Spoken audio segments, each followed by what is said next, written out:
Hello and welcome to another episode of Chitty Chatter. This one's a bit special actually because we're going to be doing a comedy version of Chitty Chatter. So I hope you enjoy this, guys. Over to Elle. Okay, guys, here's the first one. Listen carefully. What's orange and sounds like a parrot? That's a new one. A parrot with a cold? I'd say a really sunburned parrot that spent too much time in the tropics. Good guesses, guys. But the answer is a carrot. Yes, a carrot. It's orange and it sounds like parrot. Oh, that was clever. You got us there, Elle. All right, you ready for the next one? Here it is.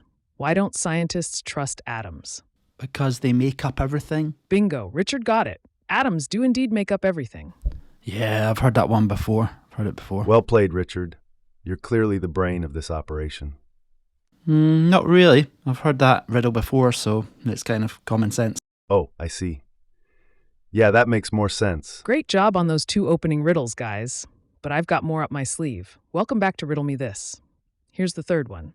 What has keys but can't open locks? A locksmith who's lost his touch? Question mark? A treasure chest at the bottom of the sea. Those are fun answers, but the actual answer is a piano. Yes, a piano has keys but can't open locks. Wow, that was a tricky one. I see what you did there, Elle. I see what you did there. Nice one, nice one. All right, here comes the next one. What has words but can never speak? Oh, that's a tricky one. A mute poet? A dictionary with a zipper. All creative answers, but the answer is a book. A book has words but can never speak. Oh, that's a good one. You're really keeping us on our toes, aren't you? Definitely. These riddles are a real workout for the brain. You guys did a great job with the last batch of riddles. Let's see how you do with these. Ready? Really? More riddles? I feel like my head's gonna explode. All right, these are the final two riddles, I promise. The more you take, the more you leave behind. What am I? A philanthropist. A what? What is a philanthropist? A philanthropist is someone who donates their time, money, or resources to help improve the well-being of others or to support charitable causes and organizations. Okay, well, anyways, my answer is time. It's a bit more sophisticated than your answer. Interesting answers, but the correct one is footprints. The more you take, the more you leave behind. Ah, that's a good one. I should have got that. Great riddle. Would have never got it, though. Thanks, Richard. Now, here's the last one. What has to be broken before you can use it? A glow stick? A seal? No. Smart Alec, not that sort of seal. Those are good guesses, but the answer is an egg. Yes, an egg has to be broken before you can use it. Oh, of course it is. You got me again, Elle. You got me again. I should have got that. I've got chickens in the back garden. I'm loving these riddles. They're not as easy as they seem. I'm glad you're enjoying them. That's it for Riddle Me This. Stay tuned for more fun and games in our next segment. Now, over to Eric's experiences. Eric, the stage is yours. Ah, today's story is a real classic, I must say. It takes us back to my high school days. So there I was, a young and somewhat naive 15-year-old. Our school had this tradition where the seniors would organize a surprise event for the freshmen. Little did we know that the surprise was a mock talent show. I was randomly chosen to participate. Now, I have many talents, but singing is definitely not one of them. Yet, there I was, standing in front of the whole school, expected to sing. I decided to go with I Will Always Love You by Whitney Houston. Why? I don't know. I guess I thought it would be funny.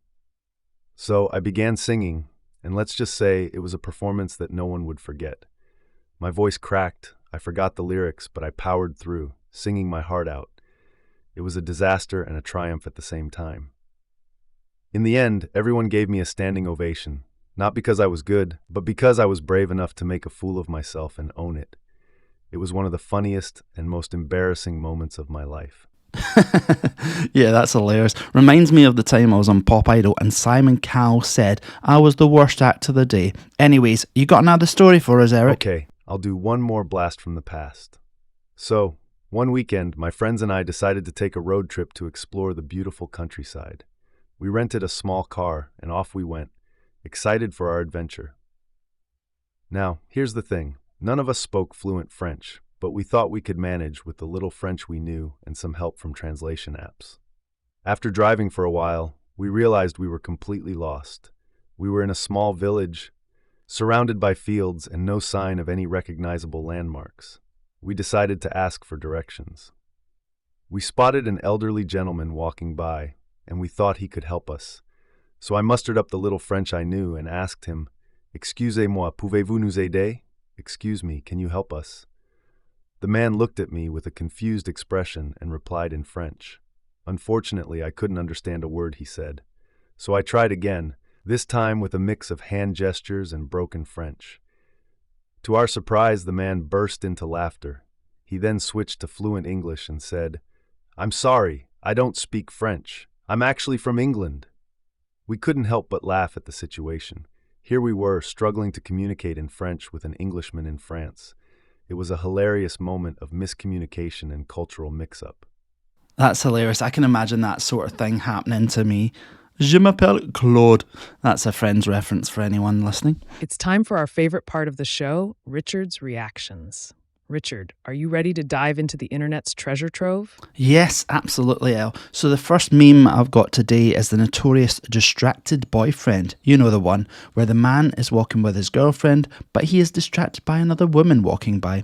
His girlfriend is visibly annoyed, and the meme has been repurposed in so many hilarious ways. For example, I saw a version where the boyfriend is labelled as me, the girlfriend is my diet, and the other woman is one slice of pizza. I mean, it isn't all that bad, is it? I mean, 1 minute we're committed to eating healthy, and the next we're eyeing up that delicious cheesy pizza. I can certainly relate to that, Richard. We've all had our distracted boyfriend moments when it comes to dieting. Right, next up we have the viral video of the dog wearing a shark costume, chasing a duck in a pool.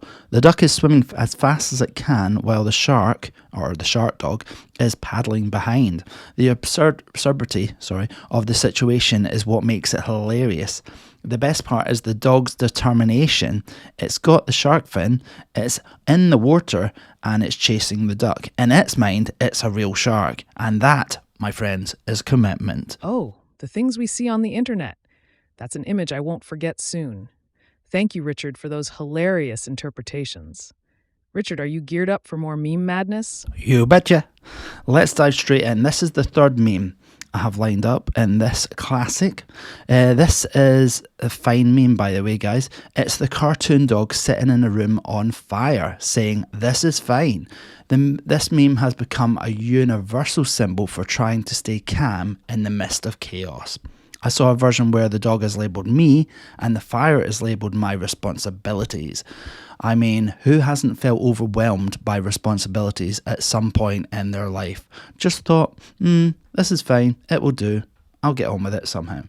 It's a meme that's relatable on so many levels, Richard. We've all had our "this is fine" moments.